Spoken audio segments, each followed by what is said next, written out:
Hello friends, कैसे हैं आप लोग। उम्मीद करते हैं आप सब बहुत अच्छे होंगे और ओम साईं राम नीचे लिख के ज़रूर जाइएगा। आपका दिन शुभ हो। आइए देखते हैं आज का संदेश क्या है आपके लिए। आपके सामने आप देख रहे होंगे एक रुद्राक्ष रखा होगा जो कि 5 मुखी रुद्राक्ष है, ठीक है, और एक क्रिस्टल है। आपको क्या करना है, इन दोनों में से किसी एक चीज़ को आज के संदेश के लिए ले लेना है। फिर हम देखेंगे आपके लिए क्या संदेश है, ठीक है। आइए देखते हैं रुद्र पहले हमने जो यहाँ रखा है रुद्राक्ष को, ठीक है।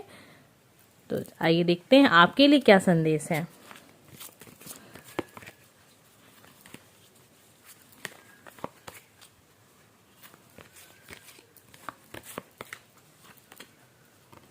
धारणा। हर उस बात का विश्वास मत कीजिए जो आपको लगता है कि सच नहीं है।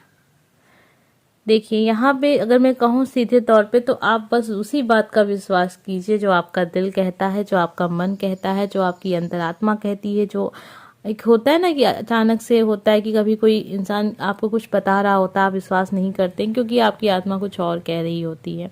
तो जो आपका मन कह रहा, आप उस पर विश्वास कीजिए। किसी के कहने में आके, किसी के बहकावे में आके, किसी भी इंसान के लिए, किसी भी स्थान के लिए, किसी भी चीज के लिए गलत धारणा मत बनाइए, ठीक है। क्योंकि आपको भी लगता है कि वो सच नहीं है, लेकिन फिर भी आप धारणा बना रहे हैं क्योंकि किसी और के कहने पर।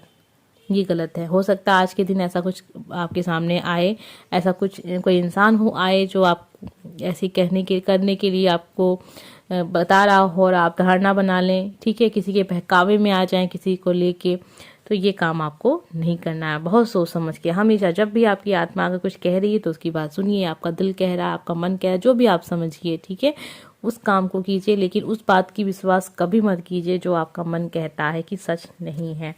आइए देखते हैं एक संदेश और।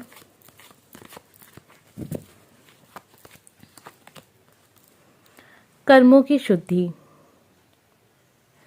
गुरु, देवदूत, स्वर्गदूत तथा अभिभावक स्वर्गदूत आपके कर्मों की शुद्धि करते हैं। ईश्वर हमारे कर्मों की शुद्धि करते हैं। माता पिता हमारे कर्मों की शुद्धि करते हैं। गुरु हमारे कर्मों की शुद्धि करते हैं। तो इनके बातों पे कभी सवाल मत कीजिएगा, ठीक है। इनके कार्यों पे कभी सवाल मत कीजिएगा। आइए देखते हैं जिन लोगों ने भी ये वाला क्रिस्टल चुना है, क्रिस्टल नंबर 2।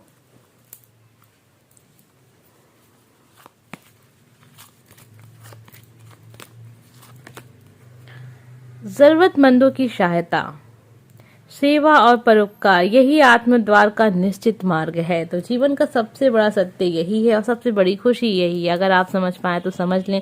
लेकिन अभी जो भी समय चल रहा है ना हमारे सबकी जीवन में, जैसी लाइफस्टाइल हो गई है, जैसी सोच हो गई है, जैसे कहते हैं ना भारतीय संस्कृति, जैसे जैसे थोड़ी थोड़ी लोगों के को मतलब होता है ना कि लगता है लोगों को ओल्ड फैशन है, ठीक है, उसमें आप इस बात को समझ नहीं पाएंगे। लेकिन ऐसे बहुत से लोग हैं जो समझते भी होंगे। तो जीवन के सत्य को समझिए। जीवन की असली खुशी कहाँ मिलती है?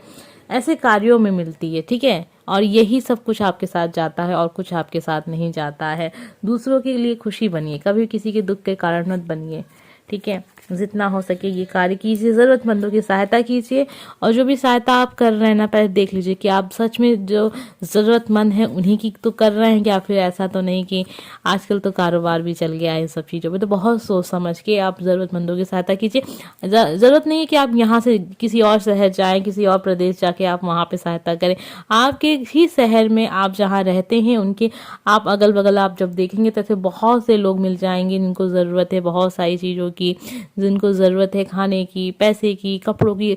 गरीबी कहाँ नहीं है, हर कोने में तो है। हमारे देश में आप जानते हैं क्या स्थिति है। तो उस हिसाब से आप देखिए, कहीं आपको दूर जाने की ज़रूरत नहीं है। आपके अगल बगल ही ऐसे लोग आपको मिल जाएंगे, ठीक है। आइए देखते हैं और संदेश। पीड़ा।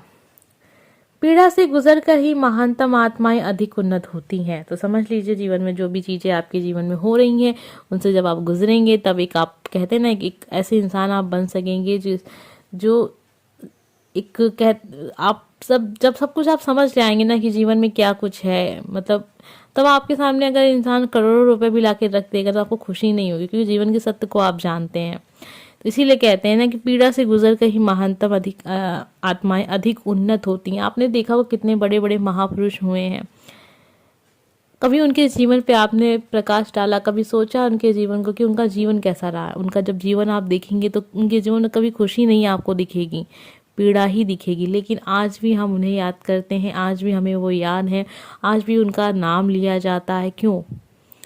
इसीलिए तो पीड़ा से गुजर कर ही महानतम आत्माएं अधिक उन्नत होती हैं। तो पीड़ा से कभी घबराना नहीं चाहिए। जिनको जिनको आज हम जान रहे हैं, जिनको स्मरण कर रहे हैं, जिनके बारे में आप साईं बाबा के जीवन काल को देख लीजिए, क्या था उनका जीवन, कैसा रहा है उनका जीवन, तब आप महसूस करेंगे कि आपके जीवन में जो दुख है वो तो कुछ नहीं है। ठीक है, उम्मीद करते हैं कि आज का संदेश आपको समझ में आया होगा। अगर अच्छा लगा है तो प्लीज़ लाइक, कमेंट, सब्सक्राइब करके ज़रूर जाइएगा और ओम साईं राम लिख के जाइएगा। कभी कभी ऐसा होता है ना, रिकॉर्डिंग करते करते मुंह से कुछ शब्द गलत निकल जाते हैं, उसके लिए मुझे माफ़ कीजिएगा। मिलते हैं अगले वीडियो में, बाय।